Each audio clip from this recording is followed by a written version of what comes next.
Estamos inundando a las personas con información. Tenemos que alimentarlos a través de un procesador. Un ser humano debe convertir la información en inteligencia o en conocimiento. Aquí hemos tendido a olvidar que ningún ordenador formulará nunca una pregunta nueva. Es una frase de Grace Murray Hopper, pionera en el mundo de las ciencias de la computación y la primera programadora que utilizó el Mark I, y que además desarrolló el primer compilador para un lenguaje de programación. Con ella damos comienzo al quinto podcast de la serie Pangea AI en Languages, donde nos acercamos desde el rigor al mundo de la inteligencia artificial y las lenguas. Soy María Ángeles García Escribá, responsable del equipo de Machine Learning en Pangeanic. Para mí es un auténtico placer entrevistar hoy a Emilio Soria Olivas, que además de tener una importante actividad profesional sobre la que dará cuenta en esta entrevista, es escritor del libro Inteligencia Artificial, casos prácticos con aprendizaje profundo. Y cómo dejar de lado que también es el director del Máster de Inteligencia Artificial Avanzada y Aplicada, IA3, de la Universidad de Valencia, máster que me dio la oportunidad de conocerlo en su momento. Muchas gracias, Emilio, por ofrecernos la oportunidad de conocerte y de saber un poco más sobre ti y sobre tu actividad profesional y otras cosas que seguro que nos cuentas muy interesantes. Bienvenido, Emilio. Pues muchas gracias por la invitación. La verdad es que es un placer, viniendo de ti, una de las alumnas destacadas de la segunda edición del máster, pues evidentemente tenía que decir sí o sí. Así que, bueno, a tu disposición. Muchas gracias. Pues, si te parece, podríamos empezar con tu trayectoria profesional. Cuéntanos un poquito de tu trayectoria. A ver, yo soy, como se dice ahora, relativamente viejuno, con lo cual, digamos, no me voy a extender mucho. Yo vine aquí a Valencia a estudiar físicas. A mí me gustaban mucho los modelos, me gustaba la relación que había con las matemáticas con el mundo real. Y conforme acabé físicas, pues me ofrecieron un puesto aquí para trabajar en la Universidad de Valencia. Y esto, como en el Matrix, que te ofrecen dos pastillas, una verde y una azul, y no sabes hacia dónde vas. Fue muy curioso porque ahí decidí el resto de mi vida profesional y personal, porque me dieron dos libros, uno era de hardware y el otro era de filtros adaptativos, que me dijeron, esto es una cosa que está funcionando ahora, lleva muchas matemáticas y te quieres meter en esto. Y a mí, como me gustan los retos, pues cogí el de filtros adaptativos. Filtros adaptativos es uno de los elementos esenciales que hay en todo tipo de neurona, es la parte lineal. Luego de ahí pasé a redes neuronales y estoy hablando del 93. Aquí en Valencia no se hacía nada de redes neuronales, empecé a aplicar redes neuronales. En mi caso, la tesis que era digamos, aplicados a problemas de electrocardiografía.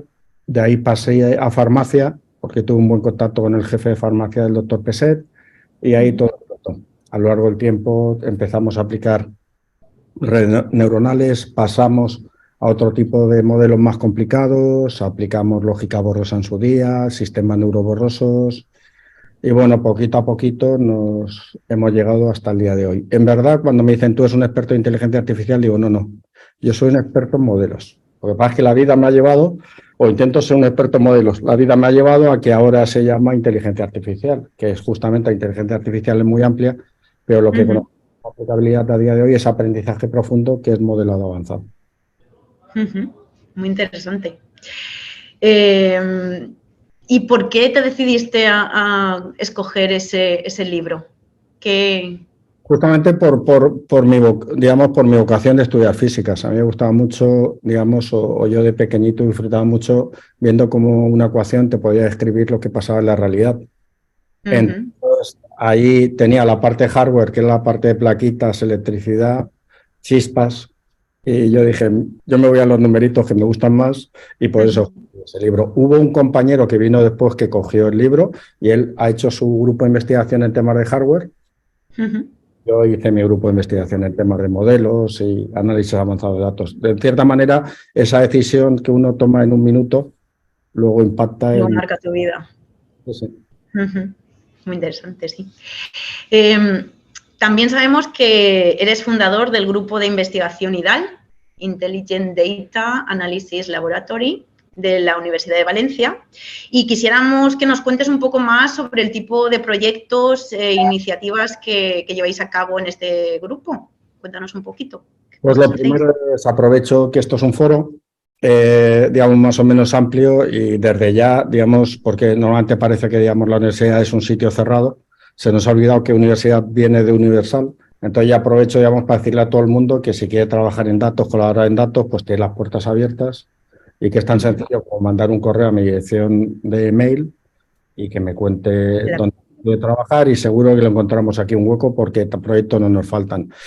Y básicamente nuestro grupo de investigación yo siempre lo presento de forma rápida, siempre lo presento igual, es un grupo de investigación que lo que hacemos es todo tipo de aplicaciones con todo tipo de datos. Y cuando digo todo tipo, es todo tipo. O sea, nos hemos metido, nosotros tenemos una fuerte corriente de aplicaciones en salud, pero luego hemos hecho problemas en marketing, hemos hecho problemas en veterinaria, hemos hecho problemas en industria, hemos hecho problemas en psicología, hemos resuelto problemas en temas de derecho, lo hemos aplicado en un montón de sitios. Pues bueno, en todo tipo de aplicaciones y luego con todo tipo de datos. El famoso concepto de Big Data, pues hemos utilizado datos estructurados, una clásica hoja Excel, y datos no estructurados, imágenes, vídeos, textos, grafos. En todo tipo de volúmenes. Ahora está muy de moda también el famoso Big Data de grandes volúmenes de datos, pero también a la gente se nos está empezando a olvidar que con 100, 200 patrones puedes hacer un modelito que te puede funcionar medianamente bien en tu problema.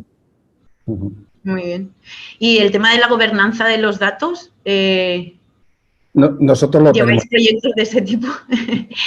Eso lo tenemos que ver porque es un tema también bastante complicado y que tienen muchas empresas. El otro día en el evento que tuvimos en la ETSE, esta empresa con la que habíais colaborado para organizarle un poco el tema de los datos y cómo gestionarlos, yo creo que ese tipo de problema lo tienen muchas empresas, la verdad. Y es algo que... Están saliendo muchos cursos para justamente incentivar este tipo de temas. Es que es muy complejo, porque la información es un tema muy importante para las empresas, pero también que puede generar muchos problemas. Entonces, los datos al final te generan información. Entonces, ¿cómo gestionas esa información? Pues es muy complejo. La gente se piensa que es, no, pongo un responsable de los datos que dé 4 o 5 permisos, pero la cosa no funciona así. Ya. Sí, esto daría para un podcast solo sobre gobernanza de los datos.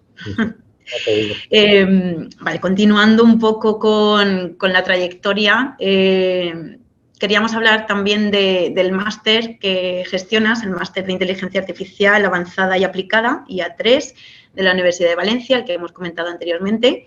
Y queríamos que nos hablaras, ya que eres el director de este máster y que estás metido en todo el mundo de la inteligencia artificial, aunque tú no te gusta que te digan eso y eres más de modelos, ¿nos puedes hablar un poco de los modelos de traducción automática que se están gestionando últimamente y hacia dónde va el panorama de la traducción automática? A ver, yo te comento lo que por lo menos yo veo desde el punto de vista, digamos, de investigación, academia y en cuanto a aplicaciones. Entonces, en cuanto a investigación, nos hemos quedado paralizados, aunque parezca mentira, en el 2017. Nos hemos quedado paralizados en el 2017 porque sale un modelo que está relacionado con una famosa película o saga de películas que son los Transformers. Entonces, un modelo que funciona verdaderamente bien en todas las aplicaciones que salen así en las noticias, el tema del AlphaFold para predecir proteínas, el último artículo de InMind sobre el tema del estratego, de cómo un sistema consigue, digamos, jugar bastante a nivel de expertos al tema estratego, todo lleva debajo Transformer. O sea, desde el 2017, de hecho, en las grandes conferencias se empieza ya a animar a la gente a decir, oye, hay que investigar. O sea, lo que no puede ser es que te llegue un problema, metas un transformer, te funciona bien, pero hay que investigar otro tipo de cosas. Entonces, a nivel de investigación, está paralizado hasta que alguien levante la mano y tenga una idea tan buena como el que planteó los modelos de atención en el 2010, que dieron paso a los transformers. Pues estamos paralizados, o sea, desde el 17 hasta el 2020, hasta el día de hoy, pues lo único así nuevo, impactante, que todo el mundo conoce son los modelos de difusión, que eso ya impacta en los modelos generativos. Bueno, para nuestros oyentes puede que no conozcan el término Transformer, pues les puedes explicar un poco qué significaría en cuanto a un modelo grandote que utiliza la atención y demás. ¿Quieres explicarlo tú, que eres el profesor al final? ¿Cuántas horas tenemos de esto? No, en una línea, en una o dos líneas. A ver, Sí, a grandes rasgos. el problema de todo esto viene, digamos, por ejemplo, lo puedes coger el problema que uno tiene en NLP cuando tú vas a traducir. El problema de antes de los transformers se aplicaban modelos recurrentes, pero claro, en una traducción, cuando tú estás oyendo a alguien, necesitas tener todo el contexto, que puede ser medianamente grande, para realizar una traducción correcta. Entonces, el problema que teníamos antes de que llegaran los modelos de atención era que los modelos que se tenían eran olvidadizos. Era como le pasaba como la película de Nemo, la novia que tenía que se le olvidaba todo al minuto, pues era algo parecido. O sea, empezaban a traducir, pero de repente el contexto lo perdían. Todos los modelos de atención eran justamente para centrarse en esa parte y dar, digamos, prestar, como su nombre indica, atención a todo o a las partes principales.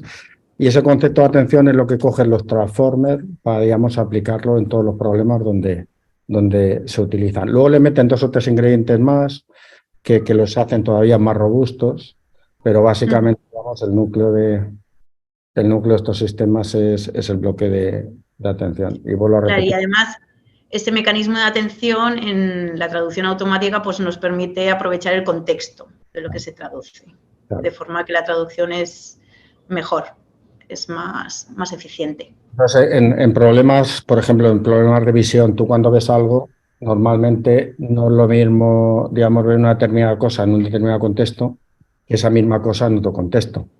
Claro, si un velero, hay un fondo, un mar, pues no te llama tanto la atención que si ves un velero en el pico de una montaña y dices, aquí pasa algo extraño. Entonces, claro, pues ese tipo de cosas, digamos, que son más de ver en global tu tipo de datos, pues por eso funcionan también los transformers. Claro. Bueno, y cambiando un poco de tema, empresas como Pangeanic que están muy interesadas en el talento que sale del ámbito académico, por supuesto. Entonces, queríamos saber si crees que los estudiantes reconocen el valor que tiene hacer sus primeras prácticas en un sector que está en auge como el de la inteligencia artificial. Y también queríamos saber pues, qué consejos les darías tú a esos estudiantes que están acabando. A ver, con respecto a la primera pregunta, lo de las prácticas siempre van bien porque es un puente entre estoy en el mundo académico que me están dando clases en una pizarra y me voy a una empresa que siempre se dice el mundo real, es que es así, es el mundo real. Entonces, de alguna manera, dar ese salto siempre va bien por la parte de prácticas. Y luego la gente específica de inteligencia artificial, la gran ventaja que tienen es que van a prácticas divertidas. O sea, no van a prácticas aburridas donde siéntate ahí y haces el trabajo que nadie quiere, sino que son prácticas en las cuales los propios chavalines se tienen que integrar a hacer cosas de tocar datos, hacer modelos, probar datos, probar modelos, y entonces pues eso les llama todavía mucho la atención. Yo, toda la gente que hemos mandado de prácticas en empresa, vuelven súper emocionados. O sea, con ellos tienen los ojos que les salen chispas de los ojos. Y luego la segunda parte que me has comentado era... Sí, si quieren, para aquellas personas que quieren un poco entrar en este mundillo, por decirlo así, y quieren dar sus primeros pasos, ¿qué les aconsejarías por dónde empezar? A ver, si están metidos en el tema de datos, bueno, yo siempre lo he dicho. En esta vida uno tiene que hacerle caso a la vocación que tiene. O sea, esto es fundamental. Entonces, ese dicho llevado a la pregunta que tú me dices es que hagan lo que ellos quieran en inteligencia artificial porque hay una demanda brutal en todos los campos. Al que le guste trabajar en visión, que no coja la primera práctica que le llega de NLP porque hay muchos trabajos en visión. Al que le guste NLP, lo mismo. Entonces, yo el consejo que daría sería ponte a trabajar en lo que más te guste porque a día de hoy en inteligencia artificial lo vas a conseguir. Hay de todo. Muy buen consejo. Y ahora cambiando también de tema y pasando al tema normativo, sabemos que en España se ha creado recientemente la Agencia de Supervisión de la IA, que está impulsando un proyecto, un sandbox, en el cual existe un entorno de pruebas en el que interactúan entidades públicas y el sector privado para ver cómo surgen determinadas prácticas y regularlas. ¿Nos puedes contar un poco más sobre este proyecto? ¿Qué nos puedes decir? Yo os puedo comentar un poco sobre lo que pienso de estas iniciativas porque no estoy directamente implicado en este proyecto. El tema de, vaya por delante, que tema, digamos, de aplicar ética, todo lo que sea, todas las leyes legales para protegernos de cualquier abuso, pues evidentemente tienen que estar en cualquier tecnología. Nosotros, por ejemplo, trabajamos con sistemas que son sistemas de ayuda a la decisión clínica y siempre, digamos, esto lo llevamos a rajatabla. España se ha convertido en, digamos, en un referente mundial en cuanto a estos temas de ética e inteligencia artificial. Ética, derecho, privacidad y demás.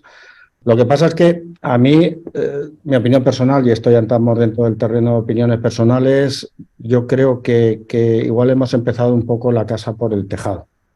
O sea, es lo mismo si planteamos aquí, voy a poner un ejemplo un poco abrupto, vamos a hacer, digamos, una organización que se ocupe de la cría del canguro en granjas. Alguien puede decir, hombre, no hay muchas granjas de canguros en España, en granjas.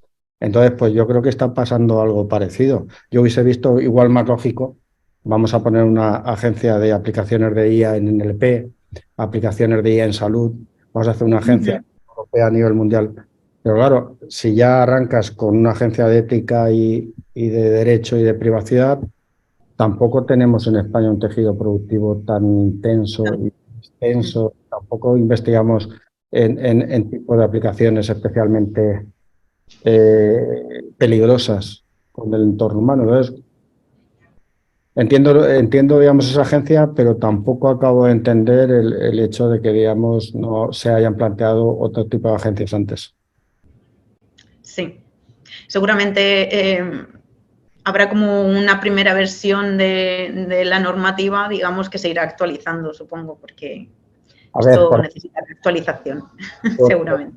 El tema, claro, es que yo creo que van un poco los pobres abogados como intentando, como lo que se conoce la famosa frase de cabalgar al tigre, pues aquí lo mismo. De repente salen los modelos generativos que te generan, digamos, unos textos y unas imágenes que ya empiezan a competir con artistas. Sí. Entonces, de repente sale el concepto de quién es la propiedad intelectual. Yo, por ejemplo, lancé un concurso por LinkedIn con toda mi inocencia. Ahí no soy, vamos, en muchos aspectos no soy inocente, pero ahí lo lancé con toda mi inocencia de, oye, voy a regalar 3 TPUs por el tema de la mejor imagen generada por el DALI, en tiempo de DALI. Una persona me escribió y me dijo, oye, si yo te mando una imagen, ¿esto de quién es la propiedad intelectual? ¿Mía? ¿De DALI? ¿Tuya? Entonces, bueno, claro, me envió 2 párrafos de temas legales, con lo cual, digamos, di los 3 ganadores y dije, ya no hago nada más con estas imágenes, meter en un lío futuro. O sea, sí. Es muy complicado este tema, ¿eh? Es muy complicado, muy complicado. Bueno, ya para terminar un poco, queríamos que nos contaras qué son los modelos multimodal. Los modelos multimodales, para la gente que digamos, que sea más o menos del mundillo, el año pasado un review en un repositorio que nosotros utilizamos mucho, que es el Archive, 200 páginas sobre modelos multimodales y su aplicación, y básicamente nosotros estamos acostumbrados a modelos que usan unas imágenes y hacen unas cosas, modelos que metes un texto y te hacen otras cosas, modelos que metes unos grafos y te determinan, por ejemplo, si hay una presencia de fraude en esas relaciones que hay entre los elementos del grafo, pero lo que sería muy potente es meter diferente información sobre el mismo problema. Y ahí aparecen los modelos multimodales. Ejemplo clásico que se da, pues en medicina hay sistemas de diagnóstico basados en imagen. Sistemas de diagnóstico basados en historias clínicas. Si de un determinado paciente tengo imagen e historia clínica, ¿por qué tengo que dividir la información? Entonces, tú lo que planteas es, atacas el modelo con imágenes, atacas el modelo con texto, y a partir de ahí tú lo que le estás dando al modelo es mayor cantidad de información para decidir sobre ese paciente. Por ejemplo, en fraude, otra aplicación. A ver, tú puedes utilizar, por ejemplo, si pensamos en los seguros de coche, puedes utilizar la foto del accidente, puedes utilizar el texto que la gente describe cuando se han pegado el tortazo, y luego, por último, una cosa que es muy útil en fraude es utilizar grafos. Es cómo están relacionados los dos que han tenido el golpe, a partir de qué nivel en un grafo están relacionados, porque está comprobado que el análisis de grafos da mucha información sobre el futuro fraude. Entonces, en vez de utilizar grafos o imagen o texto, lo que plantean los multimodales es: vamos a utilizar imágenes y grafos y texto. Sí, así el modelo pues tiene más información, tiene toda la información entre comillas, ¿no? Y puede dar mejores resultados. Y ya, porque nos hemos acabado ya el tiempo que teníamos y no me puedo despedir de ti sin pedirte que nos des unos pincelazos de tendencias a corto o medio plazo en el procesamiento del lenguaje natural, que es lo nuestro. Pues en lo vuestro han habido varias cosas o hay varios avances que yo creo que van a impactar. Lo primero es los avances que están pasando de conversión de voz a texto. El famoso Whisper de OpenAI, que permite que toda la voz ahora ya te lo puedas plasmar a texto. Pues eso está empujando bastante. Lo segundo son los avances en voz clonada que se están haciendo a toda velocidad. Nosotros también estamos implicados en algún proyecto de estos de voz clonada. Y entonces, claro, con estos dos elementos, si lo juntas también con la parte de traducción automática, te sale una cantidad enorme de aplicaciones que es justamente donde todo esto va a impactar. A modo de ejemplo, yo hace 2 semanas estuve en Fitur, la palabra de moda era metaverso, tú ibas por los pasillos y decías, soy especialista en metaverso, y de repente todo el mundo... Como champiñones. O sea, me sorprendió que ahora todo va a ser metaverso. Digo, pues bueno, pues será metaverso. Entonces, claro, en ese metaverso va a haber necesidad de llenarlo con mucho contenido. Ahí el tema de conversión de voz a texto, de, digamos, traducciones automáticas para lo que tú estás generando en castellano vaya en inglés, que es lo que tú haces en texto sean diferentes voces clonadas. Entonces yo creo que ahí hay un campo brutal. Y si ya lo bajamos un poco más a tierra, todo el tema de la educación, o sea, los cursos online, todo esto tiene que impactarse con todo lo que viene. Sí. Pues muchísimas gracias, Emilio. Ha sido un placer tenerte y ojalá que tengamos la ocasión de tenerte otra vez, porque yo disfruto muchísimo de mis charlas contigo. Nada, darte las gracias y despedirme, porque como te digo, ya nos hemos acabado el tiempo que teníamos, y decirte que siempre tendrás nuestro micrófono abierto para charlar de estos temas y de lo que necesites y te interese. Pues estupendo. Muchas gracias a ti, María Ángeles, por la invitación, y espero por lo menos haya dicho algo útil. Seguro que sí. Más de una cosa, ya te lo digo. Bueno, y a nuestros oyentes, nada, comentaros que podéis seguirnos en nuestra página web, en pangeanic.com, y a través de nuestras redes sociales, donde os informaremos de nuestro próximo podcast.